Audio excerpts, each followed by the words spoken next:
যদি কোনো ব্যক্তি দুনিয়ার মধ্যে থাকা অবস্থায় যদি কোনো ব্যক্তি সূরা ইখলাস পাঠ করে, আল্লাহ রাব্বুল আলামিন ওই ব্যক্তিকে অতক্ষণ না দুনিয়া থেকে বিদায় দিবে না, ওই ব্যক্তি অতক্ষণ না দুনিয়া থেকে ইন্তেকাল করবে না যতক্ষণ না দুনিয়ার মধ্যে থাকা অবস্থায় জান্নাতের মধ্যে একটা ঘর দেখবে না। জোরে বলুন সুবহানাল্লাহ।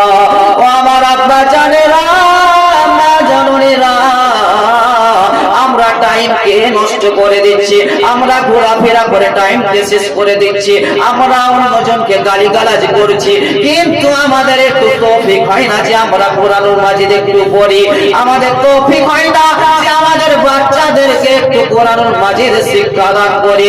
ও আমার আব্বা জানেরা, মা জননীরা, যদি কোন ব্যক্তি কোরআনুল মাজিদ তেলাওয়াত করে, ওই ব্যক্তির অন্তরে আল্লাহর নূর বর্ষিত থাকে। জোরে বলুন সুবহানাল্লাহ।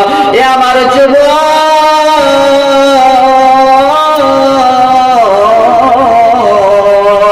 আল্লাহ রাসূল সাল্লাল্লাহু তাআলা আলাইহি ওয়াসাল্লাম বুখারী শরীফের মধ্যে ইরশাদ করতে রয়েছেন, আন উসমান ক্বালা রাসূলুল্লাহ সাল্লাল্লাহু তাআলা আলাইহি ওয়াসাল্লাম খায়রুকুম মান তাআল্লামাল কুরআন ওয়া আল্লামাহু।